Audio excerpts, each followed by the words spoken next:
I still remember the way our town looked in 1856, a place so small and quiet that even the sound of a wagon's wheels carried clear across the valley. Ohio had many such villages, but ours felt tucked away, sheltered by miles of farmland and dense forests. The river that cut through the fields reflected the sky like polished glass, and on summer mornings you could smell the damp earth mixing with hay freshly cut by the farmers. To a stranger, it might have seemed peaceful, even idyllic, but for those of us who lived there, the silence often felt heavier than it should have, as though the land itself was holding its breath. The people who made up our town were simple folk, farmers, mill workers, shopkeepers. Days were marked not by clocks, but by the rhythm of chores: cows to milk, fields to plow, bread to bake. Sundays were reserved for church, where the preacher's voice echoed off wooden beams, reminding us all of sin and salvation. Neighbors trusted one another, doors were rarely locked, and the whole town seemed to move like one body, each part depending on the other.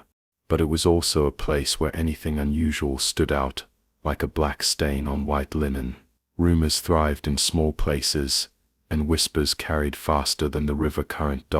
That year, the whisper that started passing from mouth to mouth was unlike anything I'd heard before. It began after a storm, the kind that shakes shutters and rattles roofs, leaving the ground soaked and the air heavy with the smell of rain.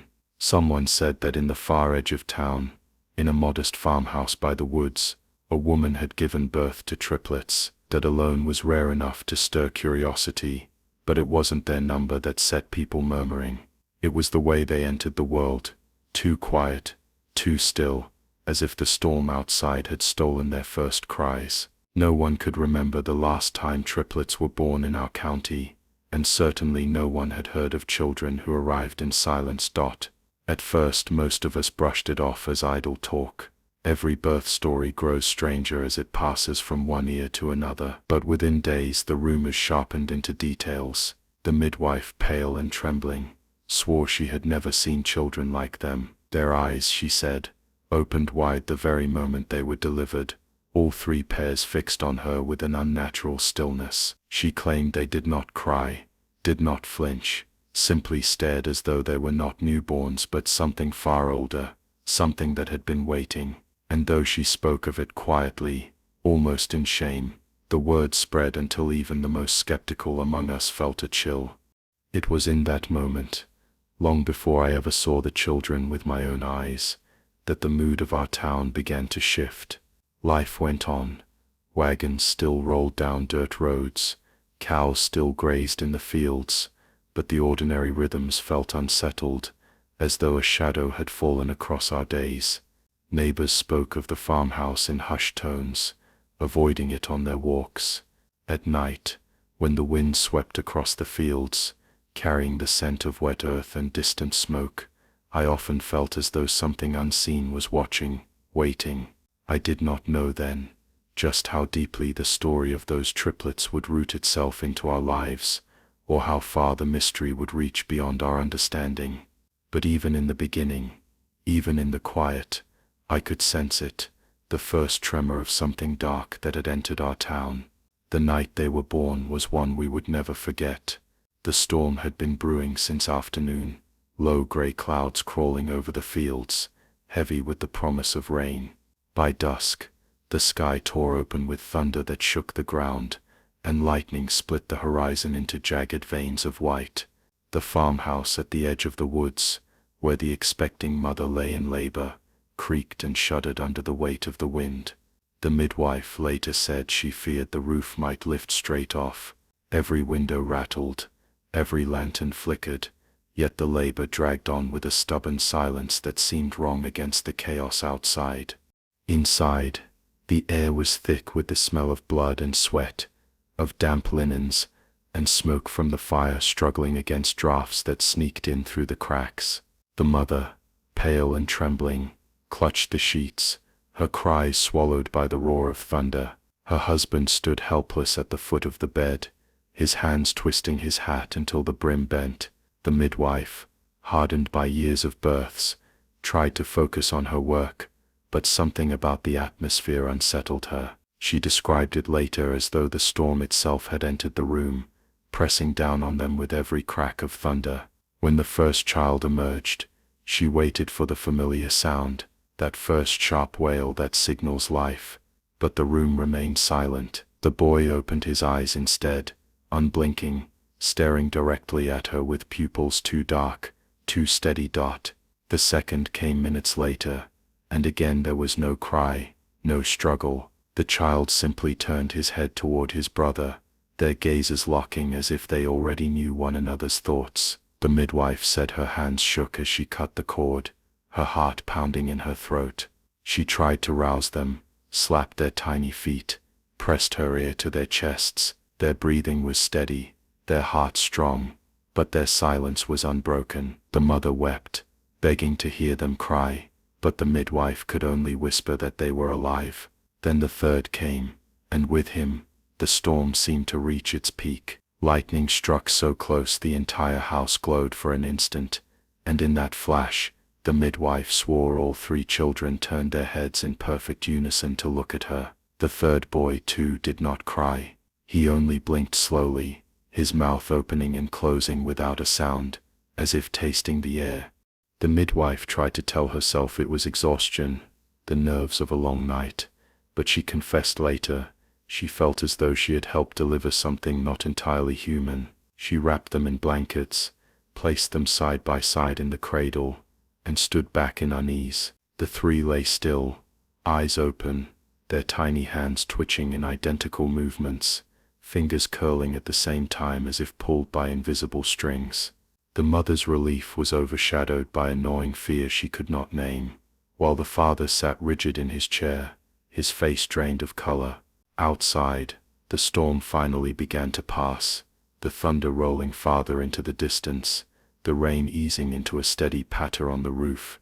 But inside that farmhouse, a different kind of storm had begun, one that would not break for years to come. In the weeks that followed their birth, the farmhouse was strangely quiet. Neighbors who came to bring food or check on the mother would linger at the door, listening for the familiar cries of newborns, but none came. The triplets lay in their cradle, wide-eyed, sometimes blinking, sometimes shifting slightly, but never screaming, never wailing the way infants should. Even when hungry, even when uncomfortable, they only stared, their silence more unnerving than any sound could have been. Their mother tried to reassure herself, perhaps they were simply different, perhaps she had been blessed with unusually calm children. But in the stillness of the night, when the fire had burned low and the rest of the house slept, she would sit beside their cradle and whisper prayers under her breath, feeling that something was deeply wrong. It wasn't just their silence that unsettled the family. The triplets seemed to move together, in ways that defied reason. If one turned his head, the others followed.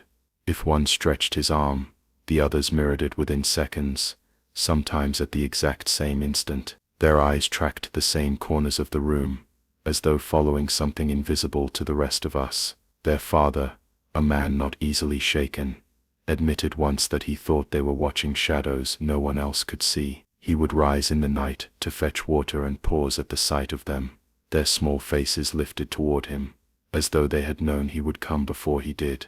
More than once he left the bucket behind, and returned to bed trembling, unable to shake the sense that the children were aware of things far beyond their years. Word began to spread quickly. In a town as small as ours, nothing stayed secret for long, and people began to talk of the silent brothers. At first it was spoken in curiosity, perhaps they were blessed, or touched by God, but whispers carry weight, and soon the tone shifted. Some claimed it was unnatural, that babies should cry, should demand, should fill a home with noise. The absence of it felt like a void, as though sound itself was being drained away. The neighbors who stayed too long in the farmhouse described leaving with headaches, as if the silence pressed against their ears. A few swore that in those quiet moments, they thought they heard something else, not a cry, not a laugh, but a faint murmur, like words spoken too softly to understand. No one could ever agree on what had been said, but all agreed on how it felt, cold, unsettling, like whispers meant only for the triplets themselves. Their mother clung to them, refusing to believe anything was wrong, though her eyes betrayed her fear.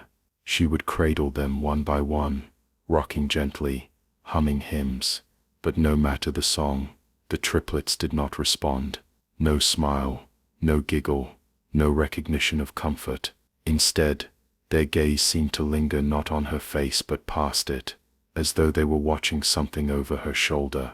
She admitted to a neighbor once that she had begun covering mirrors in the house, because the boys would stare into them endlessly, unblinking, until their reflections unsettled her so deeply she could no longer bear it. What struck the rest of us most was not how much they were unlike children, but how much they seemed like one another. 3 bodies, 1 presence. Their silence became the talk of the town, a silence that grew heavier by the day, spreading from that farmhouse into the fields, into the whispers of the people. And though life carried on, crops were planted, sermons were preached, wagons rolled down dusty roads, there was always that lingering thought in the back of our minds: the children were waiting for something, and none of us wanted to know what. It was during their first year that the triplets' strange relationship with one another became impossible to dismiss. Their parents, desperate to find a sense of normalcy, often placed them together in a small nursery room. At first it seemed harmless. 3 cradles arranged side by side, sunlight slipping through thin curtains in the mornings, the faint scent of milk and soap lingering in the air. But anyone who entered the room for more than a few minutes came away unsettled. The boys did not behave as individuals, they behaved as reflections.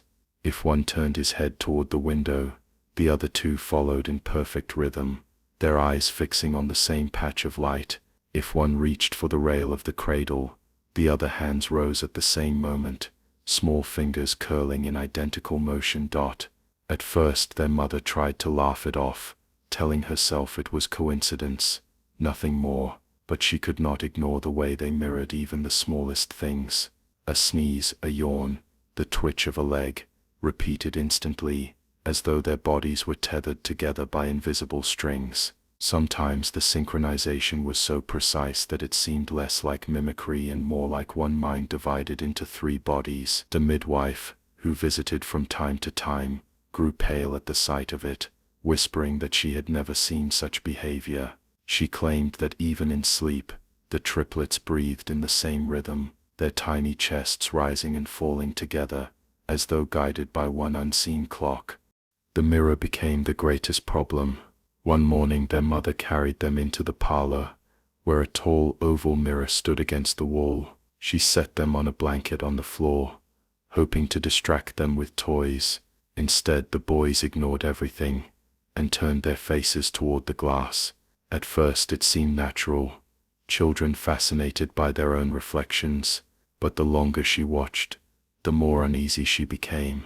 They didn't giggle, didn't touch the mirror, didn't react like infants at all. They simply stared, unblinking, as though the figures in the glass were not themselves but something else, something only they recognized. For hours they remained fixed, their expressions empty, until she finally covered the mirror with a sheet, her hands trembling. Even then, the boys continued to gaze at the covered shape, their eyes following the outline of what lay beneath the cloth. Word of the mirror incident spread quickly, carried by the mother's nervous slip to a neighbor. Soon the town was abuzz with gossip.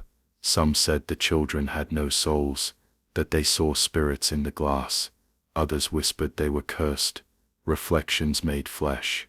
A few even refused to enter the farmhouse after dark, muttering that mirrors were doors, and perhaps the boys were waiting for someone, or something to step through. The family, embarrassed and increasingly fearful, covered every mirror in the house. But the triplets did not forget. Often, when their father carried them past a window pane or a basin of water, their heads would jerk toward the reflection, eyes fixed, as though they were staring through the glass into another world entirely. The parents grew weary with dread, their home no longer filled with the ordinary noise of babies, but with an atmosphere of watchful silence. Each day the children grew, yet each day they seemed less like boys and more like copies of one another. Three shadows bound together, waiting, always waiting, for the mirror to return.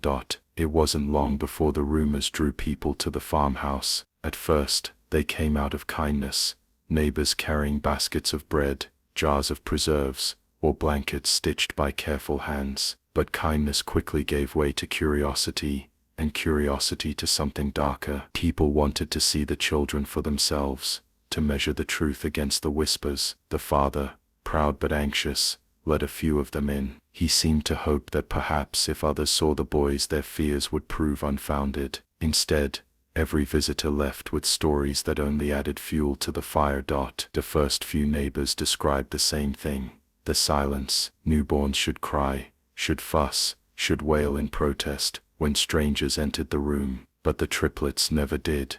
They sat or lay quietly, their eyes following each visitor, as if they had been waiting. Their gazes made people nervous.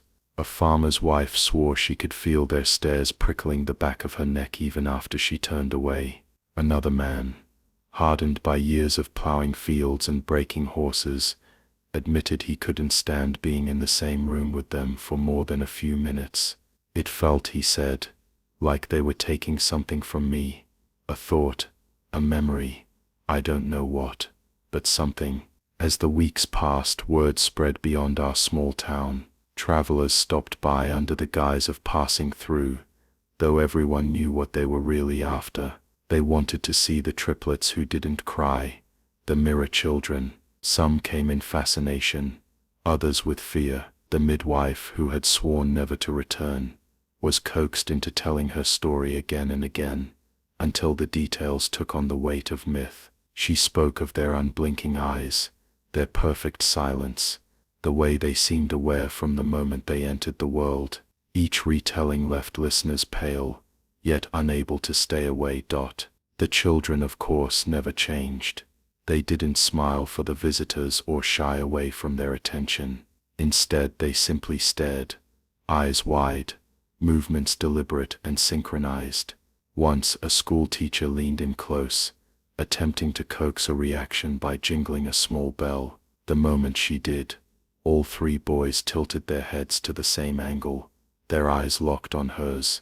She swore later that she heard a faint ringing inside her skull that matched the sound of the bell, a sharp vibration that made her teeth ache. She left the house shaking, vowing never to return. Soon, the family's home felt less like a farmhouse, and more like an exhibit. Strangers knocked at all hours, whispering their fascination, offering money just for a glimpse. The father began turning people away, his pride now replaced with shame, but it was too late. The triplets had become a spectacle, a living mystery people could not resist. And though the family tried to retreat into privacy, the children's reputation grew larger with every passing day. Their silence, their mirrored movements, their unblinking eyes, all of it spread far beyond the valley, until our quiet Ohio town felt as though it was holding a secret the world was beginning to demand. Yet for those of us who lived closest, who saw them not as curiosities, but as neighbors, the fascination gave way to dread, because we could sense what the outsiders could not, that the children weren't simply unusual, or rare or remarkable. There was something about them that unsettled the very air around them, something that suggested we were not watching children at all, but rather something watching us through them. The first real incident happened on a summer afternoon, when the air was heavy with heat, and the cicadas shrieked from the trees. A neighbor by the name of Walter Briggs had come to the farmhouse. He was not a cruel man, but he was blunt, the sort who didn't believe in gossip or superstition. He had heard enough about the triplets to grow impatient with the talk. Children are children, he told us at the tavern. There's nothing strange about them. You'll see, they just need a good scolding and a firm hand. That day, he decided to prove himself right. The mother, tired and worn, let him in reluctantly. The boys were in their nursery, sitting quietly in their cradles. Walter stood over them, his shadow falling across their faces, and scoffed. "Silent little things, aren't you?" he muttered, leaning closer as if expecting them to flinch. They didn't. Instead, their eyes lifted to him, 3 pairs locking onto his face at once. Witnesses later swore the room seemed to darken, though the afternoon sun was streaming through the curtains. Walter shifted uncomfortably, but didn't move away. He muttered something about strange eyes, before bending even closer. That was when it happened. He froze mid-breath, his face slackening as if he had been struck. For a long moment, he stood there, staring down at the children, his lips parted, but no sound escaping. Then, with a sudden cry, he staggered backward, knocking over a chair. His hands clutched at his head, as he collapsed to the floor, gasping like a man who had drowned. Those who rushed to help him said he was shaking, his eyes wide with terror. Between ragged breaths, he whispered the same words again and again. They spoke inside my head. He swore that 3 voices, perfectly identical, had filled his skull all at once, pressing against his thoughts, until he thought his mind would burst. Walter was carried out of the house by 2 men, pale and trembling, muttering nonsense under his breath. He did not return to the farmhouse, nor did he speak much in the days that followed. Some said he had suffered heat stroke, others claimed he was drunk, but anyone who saw him that afternoon knew it was more than that. The man had been broken by something he couldn't explain. Key's wife confided later that he woke screaming in the night for weeks, clutching his ears, shouting for the voices to stop. Whatever he had heard in that nursery lingered long after he left it. For the family, the incident marked a turning point. Until then, they had been able to tell themselves that the boys were simply different, peculiar, but harmless. But now, there was no denying that something unnatural had taken place. The mother wept openly, terrified for her children, terrified of them. The father grew angry, lashing out at neighbors who whispered too loudly, though his anger seemed more like fear in disguise. As for the rest of us, we avoided the farmhouse more than ever. No one wanted to risk hearing what Walter had heard. No one wanted to feel those silent stares. But the damage was done. The story of Walter Briggs spread through town like wildfire, growing more terrifying with each retelling. Some claimed he had nearly died, others swore he had gone mad. And though the details shifted, the core never changed. The triplets had spoken, not with their mouths, but with their minds. From that day on, even those who had once dismissed the rumors stopped laughing. Something was wrong with those boys, deeply, terribly wrong. After Walter Briggs's collapse, the farmhouse no longer felt like a home. It became a place of dread, even for those who lived within its walls. The mother, who had once clung to her boys as if her love alone could shield them, began to tremble at their touch. She still fed them, still dressed them, but her movements grew mechanical, as though she were fulfilling a duty rather than caring for her own flesh and blood. At night, when the boys were laid down in their cradles, she sat by the fire with her head in her hands, whispering prayers through cracked lips. The shadows under her eyes deepened until she looked more ghost than woman. The father responded differently. His fear was sharper, edged with anger. He despised the whispers in town, but he despised even more the way those whispers clung to his own thoughts. He began to insist that the boys be separated, convinced that keeping them together only fed their unnatural bond. One cradle was moved into the kitchen, another into the parents' bedroom, while the third remained in the nursery. The house grew disjointed, its silence fractured into 3 different corners, yet the change did nothing to ease their fears. The children, no matter how far apart, seemed to know where the others were. If one shifted in his cradle, the other 2 mirrored the movement. Even from rooms away, the father would stand frozen in the doorway, watching as 3 identical gestures echoed through the house, his heart hammering as though the walls themselves were alive with them. The separation also brought with it something worse: agitation. For the first time, the triplets showed signs of distress when apart. They did not cry, but their silence grew heavier, their eyes more restless. They stared toward the doors, the walls as though searching for each other through the barriers. Sometimes they would press their tiny hands flat against the wood, tapping in slow synchronized patterns, as if signaling to the others. At night, their mother claimed she heard the faintest noises, not cries, not laughter, but a low steady humming that seemed to rise from all three cradles at once, blending into one sound that filled the house like a swarm of bees. She tried stuffing rags in her ears, but still the vibration seemed to seep through her skull, rattling her teeth, shaking her to the bone. It wasn't long before the parents began turning on each other. The mother accused the father of cruelty, of tearing the boys apart when they were happier together. The father shouted back that she was blind, that keeping them together only strengthened the unnatural power inside them. Their arguments grew so fierce that neighbors reported hearing them through the open windows at night, their voices sharp and desperate against the empty stillness of the fields. Yet no matter how much they fought, one truth lingered in both of their hearts: they were afraid of their own children. Fear changed them in small but noticeable ways. The father began drinking more heavily, his hands trembling when he worked the fields. The mother stopped attending church, unwilling to endure the sideways glances, the murmured prayers offered just a little too loudly behind her back. The house grew dim, curtains drawn tight against prying eyes, but also against whatever they feared might be watching from outside. The triplets grew in this darkness, silent as ever, their eyes gleaming in the lamplight, and though they never uttered a sound, it felt as though they were listening, always listening, to every word spoken in that fearful house.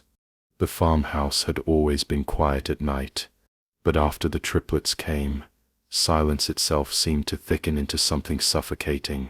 Every floorboard creak felt louder, every gust of wind against the shutters seemed sharper.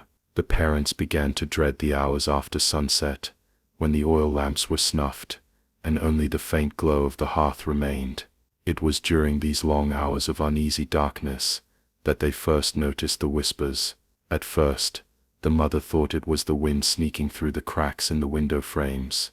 She would wake in the small hours, her body stiff with unease, and hear what sounded like voices brushing past the walls. But the longer she lay there, straining to listen, the more she realized the sound was coming from inside the house. She crept to the nursery one night, her bare feet cold against the wooden floorboards, and froze in the doorway. The three boys lay in their separate cradles, but their mouths were moving. No cries, no babbling, just movements of lips, slow and deliberate, as though they were speaking words too soft for the human ear to catch. The sight rooted her to the spot. She wanted to call her husband, but something in her chest held her back, as if saying the words aloud would give them weight and permanence. The father did not believe her, until it happened in his presence. He had been returning late from the barn when he paused in the hall and heard the faintest murmur, like the rustling of dry leaves. Pushing open the nursery door, he saw them. The triplets' eyes were open, gleaming faintly in the moonlight, their lips moving in unison, their little hands curled and uncurled on the blankets in rhythm with the sounds. He staggered back, bile rising in his throat, and slammed the door shut. When his wife asked what he had seen, he only muttered, "Don't ask, don't ever ask." From that night forward he refused to step foot in the nursery after dark. The whispers spread beyond the nursery. The mother began hearing them in the walls, in the floorboards, even beneath her pillow. Sometimes she would wake to find her own lips tingling, as though she had been mouthing the words herself in her sleep. She begged her husband to take the boys to the doctor again, or even to the priest, but he refused. Shame and pride shackled him. He could not bear the thought of the town learning that his sons were, whatever they were becoming. Instead he drank deeper, keeping a shotgun by his chair, as if that could ward off the sounds that had already infested his home. The neighbors, too, began to sense something. Farmhands passing by at night swore they heard murmuring drifting from the windows, even when the house sat dark and shuttered. One woman whispered that she saw the shadows of children flickering against the curtains, though she knew the triplets had not been left together since Briggs's incident. Soon the farmhouse was spoken of only in hushed tones, a place to be avoided after sundown. The parents, trapped within, lived in constant dread. They no longer wondered if something was wrong with their boys. The question that haunted them now was darker, heavier. What were they becoming? Dr. Howard Latham had not intended to return to the farmhouse. His first visit had left him unsettled, though he could not say why. He was not a superstitious man, but the way the triplets' eyes had tracked him, unblinking and unnerving, lingered in his thoughts long after he left. Weeks later, when the father finally summoned him back, under the pretense of a routine check, the doctor hesitated. Still, his professional pride compelled him to go. He told himself that children were children, and nothing more. Science could explain what others misread as strange. But as he rode his horse up the familiar dirt path, the farmhouse loomed before him, its windows dim and its yard eerily still, and that sense of dread returned like a weight pressing against his ribs. Inside, the air was stifling, thick with the smell of smoke and damp wood. The parents looked worn down, their faces pale, their eyes hollowed by sleepless nights. The mother avoided his gaze, wringing her hands, while the father clutched a flask like it was a lifeline. Latham asked for the children, and reluctantly they led him to the nursery. The doctor kept his tone calm, clinical, but his pulse quickened the moment he stepped inside. The three boys sat upright in their cribs, silent, as though waiting. They did not fuss or reach for him as most children would. Instead, they fixed their dark eyes on his face, watching with unsettling focus. He leaned over the first child, checking reflexes, pulse, breathing. Everything appeared normal, too normal. Their hearts beat with steady rhythm. Their bodies were well fed, even strong, yet their stillness gnawed at him. Infants were rarely so quiet, and never in perfect unison. When he turned to examine the second child, the first smiled faintly. It was not the innocent grin of a baby, but something deliberate, controlled. The second followed suit, their lips curving at the same angle, their heads tilting at the same time. By the time he reached the third, all three were smiling at him in eerie synchronization. A shiver crept down his spine. He pressed his stethoscope to the final boy's chest, and froze. Beneath the heartbeat was something else. A faint vibration, like a second rhythm, pulsing in strange intervals. It was not natural, and yet it was steady, purposeful. He pulled away sharply, his breath catching in his throat. The triplet's smile widened, as if it knew he had heard it. The doctor stepped back, rattled, his usual confidence slipping away. He stammered to the parents about keeping the boys warm, well-fed, and safe, but his voice was brittle. He offered no true explanation, because he had none. On his way out, the mother clutched his sleeve, desperation flooding her voice. "Tell me, doctor, are they normal?" Latham hesitated, torn between honesty and comfort. Finally he whispered, "They are alive. That is all I can say." With that, he mounted his horse, and rode off without looking back. That night, as the farmhouse creaked and whispered around them, the parents clung to his vague words, but they both knew the truth in their hearts. If even the doctor could not name what was wrong with their sons, then perhaps no one could, and perhaps what grew in that nursery was never meant to be explained by human science at all. The barn stood at the edge of the Whitlock property, a hulking silhouette against the gray Ohio sky. By day it was nothing unusual, just a weathered building where the family kept tools, a cow, and a few chickens. But at night, the barn seemed different. Its beams creaked like old bones, and shadows pooled in its corners, heavy and unnatural. The father often avoided it after dusk, claiming the animals grew restless for no reason. The mother whispered that she sometimes saw movement inside when no one was there. At first these were dismissed as tricks of exhaustion, but then the triplets began to crawl toward the barn whenever they were carried outside, as though drawn by some unseen magnet. It was late one evening when the father went in alone, lantern in hand. After hearing a persistent thumping sound, he expected to find a loose shutter, maybe the cow kicking at the stall. Instead, the barn felt suffocating, the air strangely cold despite the summer night. The lantern's light wavered, barely cutting through the gloom, and he realized the shadows inside were deeper than they should have been. His eyes caught movement, something darting near the rafters, vanishing before he could focus. The cow shifted uneasily, its eyes rolling white, breath steaming in the chill.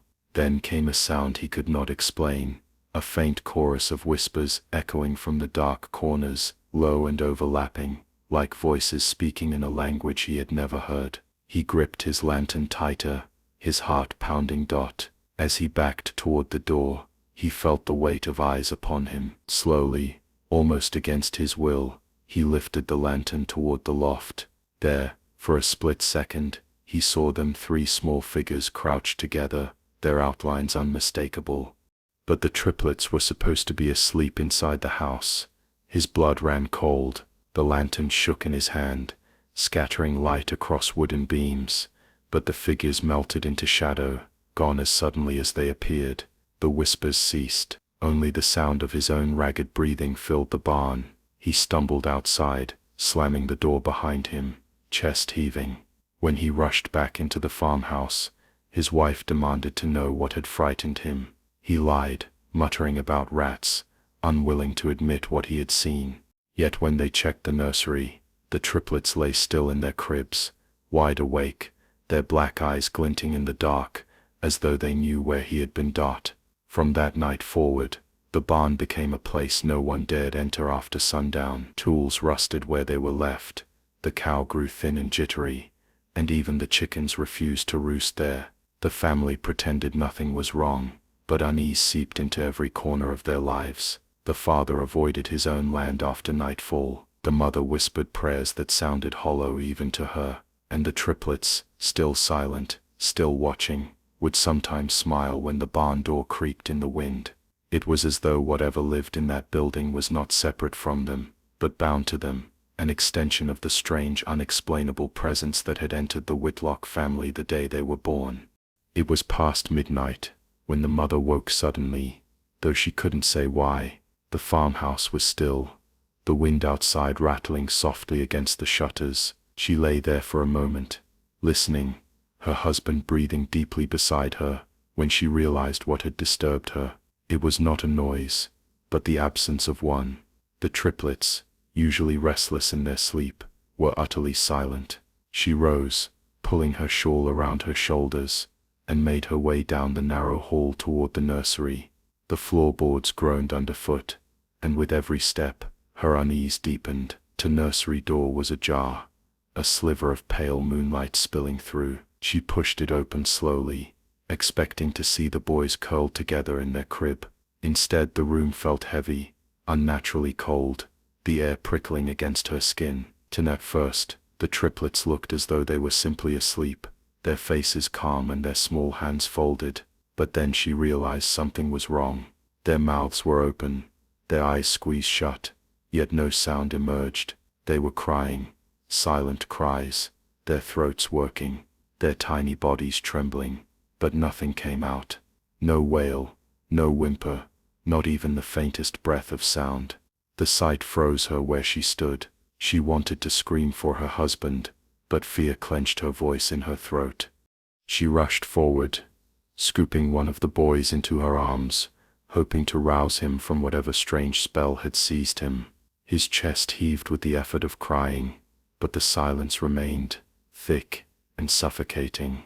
The other 2 writhed in the crib, their mouths open in noiseless agony, black eyes glistening with tears that never fell. A mother knows the sound of her child's cry, knows it in her bones, but here there was only the unbearable absence of it. She held the boy tighter, whispering his name over and over, her own voice trembling, as though she could will his cries back into existence. Still, nothing. Then she heard it, not from their mouths but from somewhere else entirely. A muffled sound, faint at first, like sobbing carried on the wind. She turned, scanning the room, and her gaze fixed on the walls. The cries were not coming from the children, but from within the wood itself. The sound seeped from the boards, as though the house itself was weeping on their behalf. Her knees weakened, and she nearly dropped the child. Panic surged through her veins, and she staggered backward, clutching him to her chest. Suddenly, the cries ceased. The room grew still once more, the only sound her own ragged breathing. She looked down. The triplets' faces were calm again, their bodies relaxed, as though nothing had happened. All three lay quietly, their black eyes now open, staring at her in unblinking silence. The boy in her arms touched her cheek gently, a gesture almost tender, though his hand felt strangely cold against her skin. She shivered and laid him back in the crib, retreating toward the door with trembling steps. When she told her husband in the morning, he dismissed it as a dream, a trick of exhaustion. But the mother knew better. The cries had been real, though not of this world. She began to dread the nights, when the farmhouse grew too quiet, and the shadows pressed too close. From then on, she prayed not just for her children, but for herself, because she could no longer tell if the triplets were victims of something beyond understanding, or the source of it. By late autumn, word of the strange triplets had traveled far beyond the small Ohio farming town. Rumors carried quickly in those days, faster than truth, and neighbors whispered about the boys' black eyes, their unsettling silence, and the odd happenings that seemed to follow the family. At first, only locals gossiped, farmhands at the tavern, women trading bread in the market, but soon strangers began to appear. The first came on a gray morning, the fields still wet with dew. He was a tall man in a dark coat, with a face pale as parchment, and eyes that seemed to gleam unnaturally beneath his wide-brimmed hat. He knocked politely, but when the father opened the door, unease prickled at the back of his neck. The man smiled without warmth, introducing himself simply as a scholar of the unusual. The stranger's voice carried a curious weight, smooth yet distant, as though each word had been rehearsed. He asked to see the children, claiming he had traveled many miles after hearing accounts of them. The father bristled at the request, his instinct to shield his family, but the man's persistence was disarming. "You've been chosen for something rare," the stranger said, his lips curling slightly. "The world may not yet understand, but it will." Against his better judgment, the father allowed him inside. The air grew colder as the stranger stepped across the threshold, his presence like a shadow stretching through the house. In the nursery, the man approached the crib with an unsettling familiarity, as though he already knew what he would find. The triplets did not fuss or hide. Instead, they fixed their black eyes on him in eerie unison. He leaned close, whispering words too soft for the parents to hear, and the boys reacted in a way that chilled their mother to the bone. They smiled, not the innocent smile of infants but something older, knowing as though they recognized him. The stranger's expression flickered briefly with satisfaction before he straightened, murmuring, "Yes, they are as I thought." When the mother asked what he meant, he ignored her, instead warning them that the children must never be separated. His words were clipped, urgent, almost like a command. As suddenly as he had arrived, the man departed, leaving behind only silence and a lingering unease. He did not share his name, nor where he came from, nor why the triplets should remain together. The father tried to dismiss him as a charlatan, a wandering eccentric who preyed on gossip, but the mother could not shake the memory of her children's strange smiles, nor the way the man had seemed to speak to them in some secret language. That night, when she closed her eyes, she dreamt of the stranger's pale face, and behind him, shadows stretching long and endless, whispering promises she could not understand. The next morning, she found a small object on the porch, a trinket of carved bone, shaped into 3 interlocked figures. She had never seen it before. Neither had her husband. It was not there the night before, and the stranger had left empty-handed. She tried to throw it away, but no matter where she placed it, buried in the garden, tossed in the creek, hidden in the attic, it always returned to the porch by dawn. From then on, The farmhouse no longer felt like theirs. It felt claimed, as though someone, or something else had marked it for its own dot. It was during the first snow of December that the farmhouse began to feel heavier, as though the air itself carried a weight too thick to breathe. The family had grown used to small disturbances, the sound of tiny footsteps where none should be, the flicker of shadows even with every lamp burning. But what happened next could not be ignored. The mother first noticed it when she entered the cellar to fetch preserved jars. A draught seemed to seep through the floorboards above, carrying with it a faint odor of rot, sharp and unmistakable. She told her husband, who brushed it off as damp wood, but within days the stench worsened, rising up into the kitchen, clinging to their clothes, impossible to escape. One evening, desperate to find the source, the father pried up a section of the warped boards in the cellar. Beneath the soil, he discovered not dampness, but bone. The pale curve of a skull, still intact, stared back at him with hollow sockets. His hands shook as he dug further, unearthing fragments of ribs, long femurs, and smaller bones too delicate to belong to adults. They were children's bones, dozens of them. The cellar floor had hidden a mass grave, concealed long before the farmhouse was built. His wife, watching from the stairs, covered her mouth with her apron, unable to scream. The triplets, still infants, began to cry upstairs, not a baby's whimper, but a sharp, piercing wail that echoed like grief. The discovery spread fear through the house like wildfire. The father demanded silence, terrified of what neighbors might say, but the mother couldn't look at the children the same way. She noticed how the boys sometimes reached toward the cellar door, tiny fingers stretching as though they sensed what lay beneath. That night, the parents argued in hushed voices while the triplets lay awake, wide-eyed and unblinking. And when the father finally buried the bones deeper in the earth, trying to erase what he had seen, the babies laughed, a strange synchronized sound, as if they approved.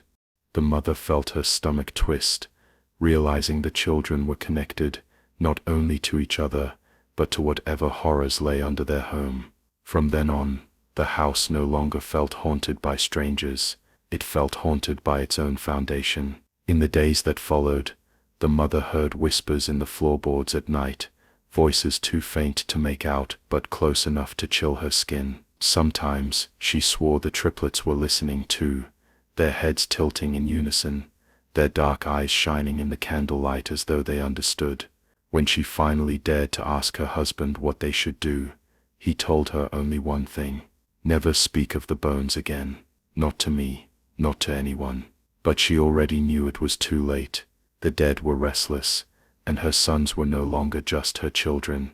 They were part of something that reached far deeper than blood. By the end of that winter, the strange afflictions of the triplets became too impossible to ignore. Their bodies grew faster than normal infants, their eyes too sharp, their movements too precise. The mother tried to convince herself that she was only imagining things, but when neighbors whispered about their unnatural silence and the way they seemed to move as one, she knew someone from outside the family would eventually take notice. That someone turned out to be Dr. Amos Whitlock, the only physician within 30 miles, a man with a stern face and a curiosity that often strayed beyond the boundaries of what his patients found comfortable. When he arrived at the farmhouse, under the guise of a routine visit, his presence unsettled the mother. He carried with him not just his black leather bag, but an energy of skepticism and scrutiny that seemed to cut through every lie. The triplets sat together on a blanket by the fire, silent, as if sensing they were being studied. Whitlock observed them with unblinking intensity, noting how their heads turned in unison, how they reached for the same toy at the same moment, their hands rising as though guided by an unseen rhythm. He listened to their breathing, checked their pulses, measured their weight, and each time his brows furrowed deeper. He asked the parents questions that sounded less like medical inquiries and more like accusations.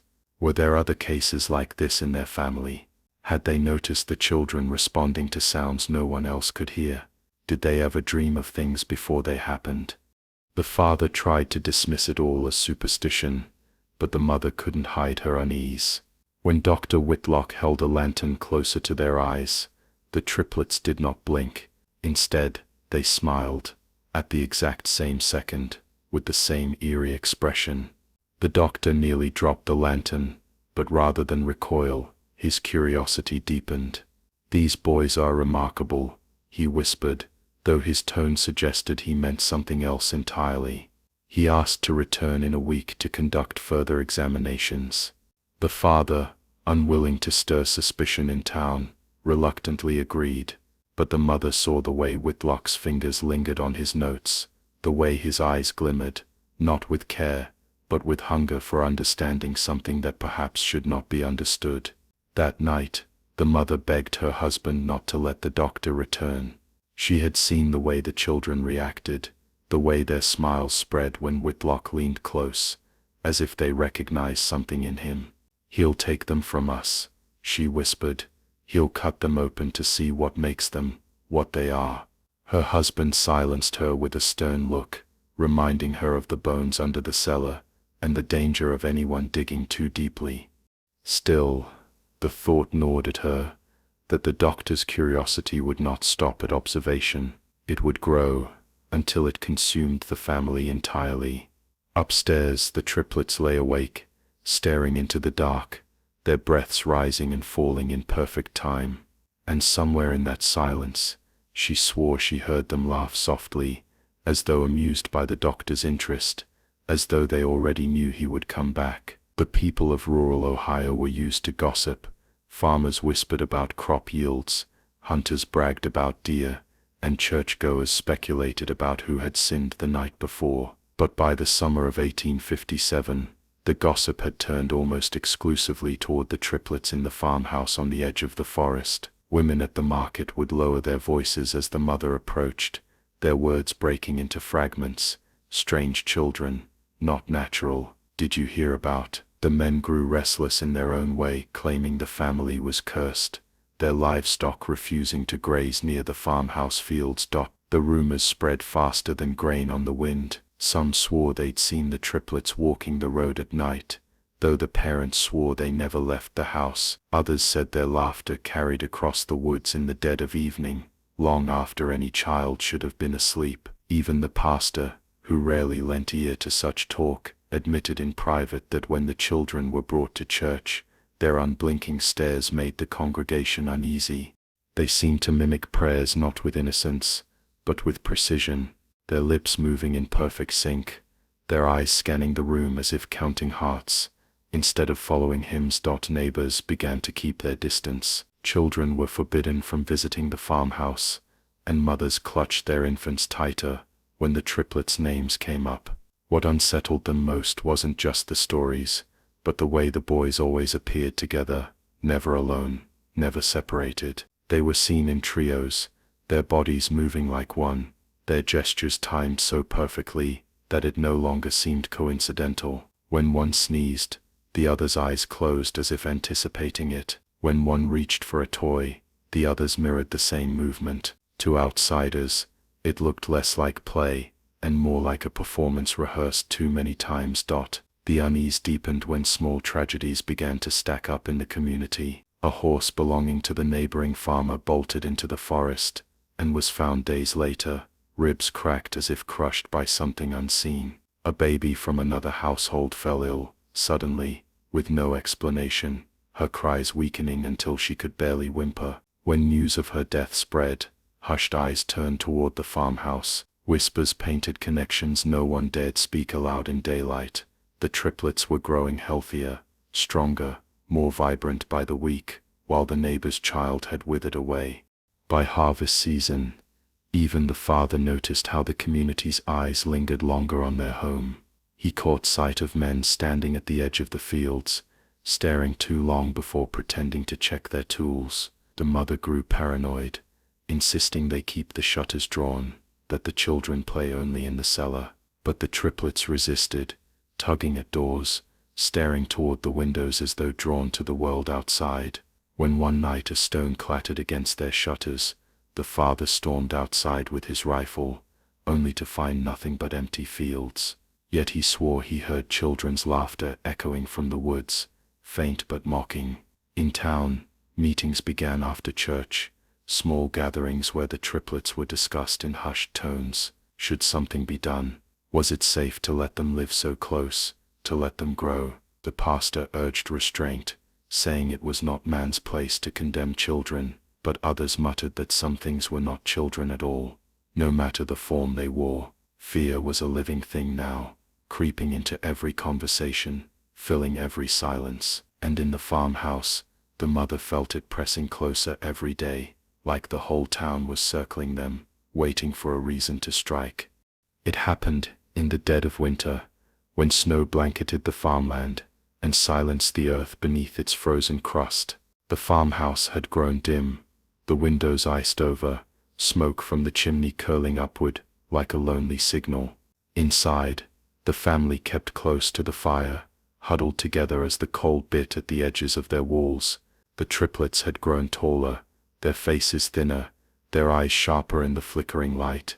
Though their bodies shared the frame of ordinary children, their presence had begun to warp the very atmosphere of the home. Silence seemed heavier when they stopped speaking, and their laughter, though rare, echoed with something hollow, like voices in a cavern. That winter, one of the neighbor's sons, a boy of 7, wandered too close to the farmhouse. He had been chasing after a stray dog that darted into the woods, his footprints leading through the snow, until they disappeared near the boundary of the family's land. When the boy didn't return by nightfall, a search party was gathered. Lanterns swung through the trees, their orange glow trembling across the snow, while men called his name into the frozen night. But it was the father of the triplets who found him, lying still at the edge of the family's fields. His small body was unmarked, no blood, no wounds, no sign of struggle, yet his lips were blue, his eyes wide open, as though something had drained the warmth straight from his soul. The boy was buried quickly, the grief of his parents muffled by the cold and the town's murmurs, but whispers soon grew louder. Several claimed they had seen the triplets wandering near the woods on the same evening, though their parents swore they had not left the house. Others said the boy's final expression, that frozen stare of terror, mirrored the way the triplets often looked at people, like prey caught in a gaze too heavy for children to bear. A few even muttered that the boy hadn't been found at all, that his body had simply appeared in the snow, as if placed there for discovery. The family tried to go on, sealing their windows tighter, barring their doors at night. But inside, unease grew.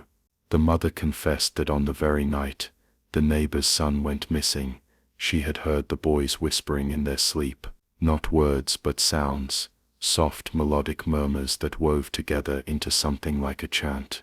She had leaned close, desperate to make sense of it, and realized all three were speaking in unison, though none were awake. She pulled away, terrified, and prayed until dawn. Yet in the morning, the triplets smiled at her with an innocence that seemed deliberate, as though they had been waiting for her to notice. The tragedy marked a shift in the town's patience.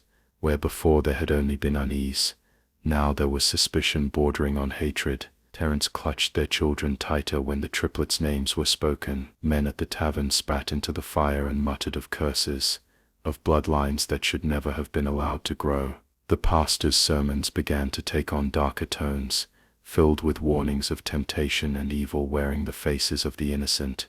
And yet, when the triplets appeared at church, the congregation fell into uneasy silence. None dared approach them, and yet none dared turn them away.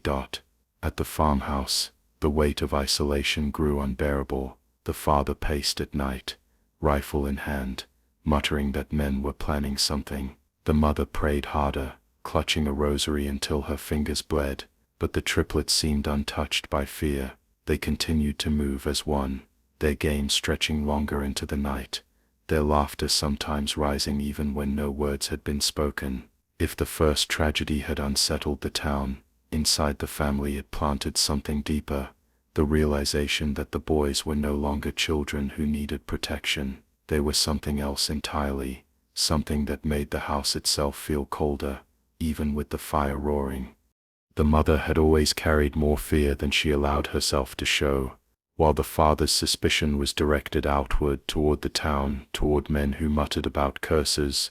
Her own fear turned inward into the walls of her own home, into the rooms where her children slept. She had begun to notice things the father dismissed. Objects moved when no one had touched them, the faint smell of smoke in rooms where no fire had been lit, the way the triplets' voices carried even when their lips didn't move. At first, she told herself these were tricks of exhaustion, the imaginings of a weary woman. But the longer she stayed silent, the clearer the truth became. Her children were not like other children, and something inside them was growing darker with each passing day. It was in the still hours of night that she made her most chilling discovery. She had risen from bed to fetch water from the basin, only to hear the faintest murmur drifting from the boys' room. She crept down the hallway, her bare feet cold against the wooden floorboards, and paused at the door. The sound was unmistakable, 3 voices weaving together in a low rhythmic chant. She pressed her ear to the wood, her breath shallow, her heart hammering so hard she feared they would hear it. The words were not English, nor any language she had ever heard. They rolled and bent in strange cadences, like a song that had been passed down from something older than the world. When she finally pushed the door open, the sight froze her in place. The boys sat cross-legged on their beds, facing one another, their eyes closed. Their hands were clasped together in a perfect circle, their heads swaying in unison. The room was lit only by the moon through the window, yet the shadows seemed deeper, as though they bent toward the children, rather than away. When she gasped, the chanting stopped, and all 3 pairs of eyes opened at once, fixing on her. Their gaze was not startled, nor guilty. It was calm, knowing. And then, with a voice that seemed to rise from all 3 at once, they whispered, "You shouldn't be here." She stumbled back into the hall, clutching the wall to steady herself. When she returned to her bed, she said nothing to her husband. Instead, she wept quietly into her pillow, until sleep dragged her under. From that night on, the mother carried her secret alone. She prayed more fervently, sometimes locking herself in the root cellar with only a candle and her rosary, whispering Hail Marys until her throat ached. She considered telling the pastor, but she knew what that would mean. The town already despised the triplets. If word of chanting and strange tongues reached their ears, the family would not be spared. The father would be accused of harboring evil, and the boys would face a fate worse than abandonment. So she chose silence, and yet, silence did not bring her peace. Each time the boys smiled at her, she wondered if they remembered that night, if they knew she had seen them in their other state, the one where their innocence fell away, and something far more ancient shone through. The weight of her secret gnawed at her, turning her pale, shrinking her frame, until neighbors whispered she was ill. But it was not illness that hollowed her, it was dread. Each night she lay awake, listening for the sound of voices drifting from the boys' room. Sometimes she heard nothing at all, and that silence was worse, because in silence, she imagined them watching her in the dark, waiting, knowing she was the only one who truly feared what they were becoming. She loved them, they were her sons, but she could no longer deny the truth. She had brought something into the world that should never have been born, and it was only a matter of time before the secret she held inside her chest consumed them all. By the spring of 1860, the whispers in town had swelled into open suspicion. At first it had been nothing more than muttered words exchanged over ale at the tavern, or curious glances cast when the family walked through the market. But suspicion has a way of feeding itself, and with each strange occurrence, the people of the town began to feel they were living alongside something unnatural. A cow found dead in its field with no wounds, a barn that caught fire, though no lantern had been lit, a child who swore he saw 3 figures standing outside his window at midnight, though his parents insisted it must have been a dream. Each story was small on its own, but together they formed a pattern too disturbing to ignore, and in every retelling the same conclusion was reached: the triplets were to blame. The family felt the change most keenly during their trips into town. Where once they had endured mere stares, they now faced outright hostility. Mothers pulled their children closer, as though proximity to the boys would taint them. Shopkeepers grew reluctant to sell to the family, sometimes pretending to have run out of goods, and the pastor who once offered words of pity now avoided their eyes altogether when he passed them on the road. The triplets themselves noticed the difference, though they did not always react in the ways expected of children. Rather than shrinking from the hostility, they sometimes met it with strange lingering smiles, as if they knew a truth the townsfolk could never understand. One market day, when a butcher refused to sell them meat, one of the boys leaned close to the counter and whispered something too low for others to hear. The man's face drained of all color, and he backed away, muttering that the family should leave. At night, the gossip grew darker still. Neighbors began gathering in hushed circles, fueled by fear and ale, speaking of curses, of devilry, of punishments from God. The triplets, they said, had been marked at birth. No child born under the same cry could ever be normal. Some claimed the mother had sinned, though none could agree on how. Others argued the father must have made a pact with something unholy, yet all found unity in their unease. The family was dangerous, and when fear finds a name it quickly turns to anger. A few men proposed that the family be driven from their land altogether, though most still balked at outright violence. Still the idea had been planted, and it festered like a seed in dark soil. The triplets for their part seemed to thrive in the growing fear. They would linger at the edges of the village, standing too still, watching too long, until the men cursed under their breath and demanded they leave. Once they appeared at the churchyard during a funeral, silent side by side, their identical faces pale as stone. No one saw them arrive, and no one saw them leave.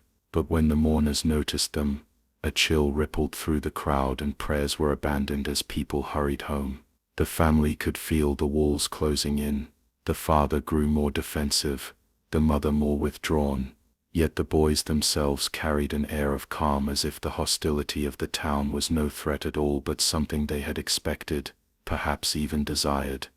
By the summer, fear had hardened into certainty.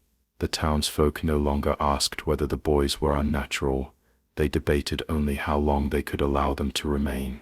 Doors were bolted tighter, candles burned later into the night, and children were warned never to wander near the edge of the forest where the triplets sometimes played. The air of the town itself seemed heavier, charged with something unsaid, and in the silence of those late hours, when the people whispered to one another in their homes, one thought returned again and again: if they did nothing, the boys would bring ruin upon them all. By the autumn of 1860, the father had begun to sense the storm gathering against his family. He was no fool. He saw the way men in the tavern fell silent when he entered, how they eyed the axe he carried when chopping wood, and how conversations ended abruptly whenever he approached.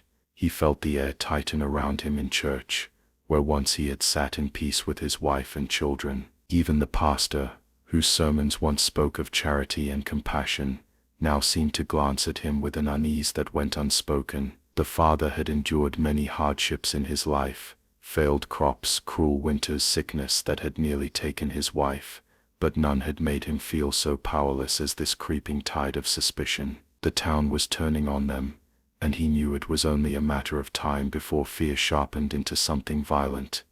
In the evenings, after his sons had gone to bed, he would sit by the fire with his wife, his hands folded tightly around his knees.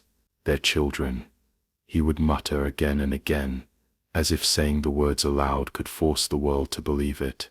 His wife, pale and exhausted, would nod but never answer. She had seen the things her sons did, how they finished one another's sentences without speaking, how they laughed at moments no one else found amusing, how they stared into the darkness, as if listening to voices no one else could hear. She loved them fiercely, but she did not deny that they unsettled her too. The father's determination to protect them came not from blindness, but from duty. He would not let his sons be torn from him, no matter what others thought. If the town wanted to rid itself of the triplets, it would have to go through him first. It was one night in early October, when the confrontation finally came. A group of men, drunk on fear as much as whiskey, gathered outside the family's cabin. They carried torches and tools, pitchforks, axes, shovels, anything that might serve as a weapon. Their voices rose in the stillness of the night, demanding the family leave, swearing that the boys would bring calamity if they were allowed to stay. The father heard them before they reached the clearing. The shouts carried through the trees, like the rumble of a storm. He rose from his chair, his face grim, and took his axe from beside the door. His wife tried to stop him, clutching his sleeve, but he only shook his head. "If I don't face them," he said, his voice heavy, "they'll come inside, and if they come inside, it won't just be me they harm." He kissed her once on the forehead, and stepped out into the cold night. The men stopped when they saw him, standing tall at the edge of his porch with the axe resting on his shoulder. For a moment, neither side moved.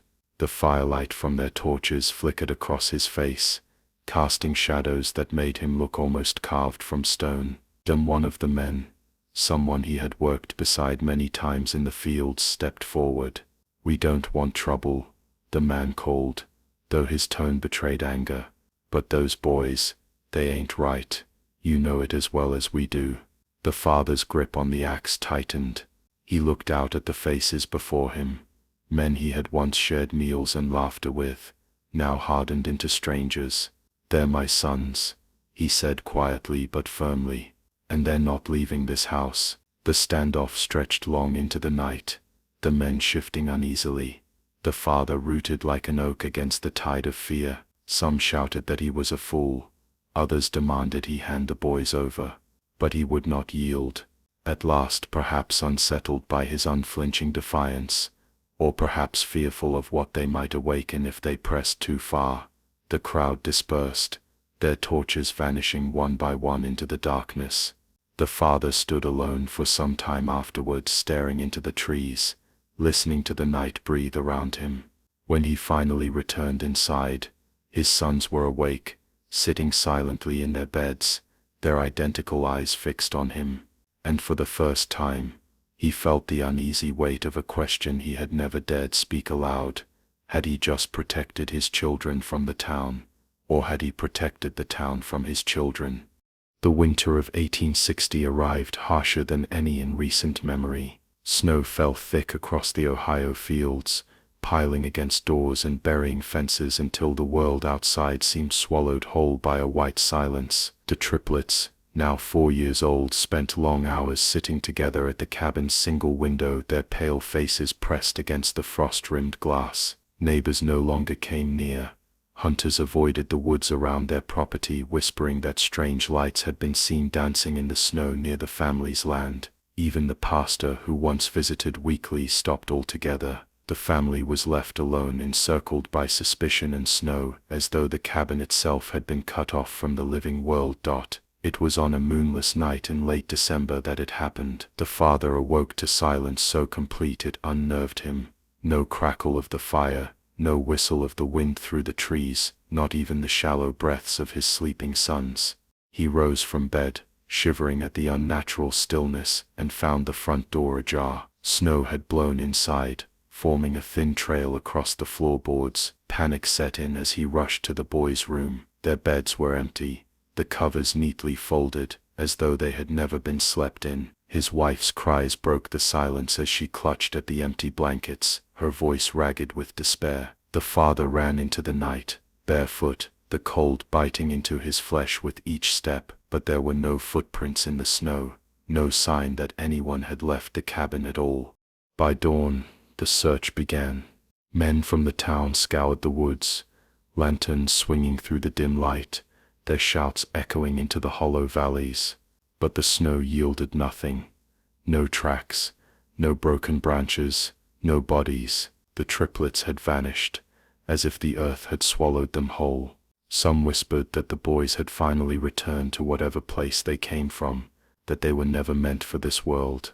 Others claimed the father had hidden them away, driven mad by the pressure of the town's hatred.